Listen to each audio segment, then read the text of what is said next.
एक समय की बात है। नैमिषारण्य तीर्थ में शौनकादि 88,000 ऋषियों ने पुराणवेत्ता सूत जी से पूछा कि हे पूज्य सूत जी, इस कलयुग में मनुष्य हर तरफ अपने कर्मों के कारण दुखों और चिंताओं से घिरा रहता है। कृपा करके कोई ऐसा आसान उपाय या व्रत बताइए जिससे मनुष्य के सभी सांसारिक दुख दूर हों, उसे धन धान्य मिले और अंत में मोक्ष की प्राप्ति हो। तब सूत जी ने कहा, हे ऋषियों, ऐसा ही श्रेष्ठ प्रश्न एक बार देवर्षि नारद ने जगत के पालनहार भगवान विष्णु से किया था। एक समय देवर्षि नारद जी तीनों लोकों का भ्रमण करते हुए मृत्युलोक यानी पृथ्वी पर आए। वहाँ उन्होंने मनुष्यों को बहुत कष्ट भोगते देखा। मनुष्यों को दुखी देखकर नारद जी का हृदय रो पड़ी डिदा और वे सीधे बैकुंठ लोक पहुँचे।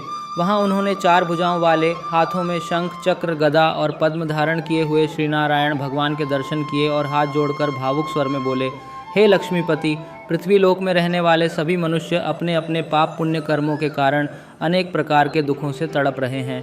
हे प्रभु, यदि आप मुझ पर प्रसन्न हैं तो कृपा करके कोई ऐसा छोटा और सरल उपाय बताइए जिससे पृथ्वी के मनुष्यों के सारे दुख दूर हो जाएं और उन्हें सुख समृद्धि मिले। नारद जी की इस व्याकुल पुकार को सुनकर भगवान श्री हरि विष्णु अत्यंत शांत और गंभीर वाणी में मुस्कुराकर बोले, हे नारद, तुमने संपूर्ण संसार के भले के लिए बहुत उत्तम बात पूछी है। सुनो, स्वर्ग और मृत्युलोक दोनों में एक ऐसा दुर्लभ व्रत है जो अत्यंत पुण्य देने वाला है। उस महाव्रत का नाम है श्री सत्यनारायण व्रत। कलयुग में जो भी मनुष्य इस व्रत को विधि विधान से करता है उसे इस लोक में सब प्रकार के सुख मिलते हैं और अंत में वह मोक्ष को प्राप्त होता है। किसी भी महीने की पूर्णिमा, संक्रांति या गुरुवार के दिन मनुष्य को शाम के समय ब्राह्मण और अपने सगे संबंधियों के साथ मिलकर यह व्रत करना चाहिए।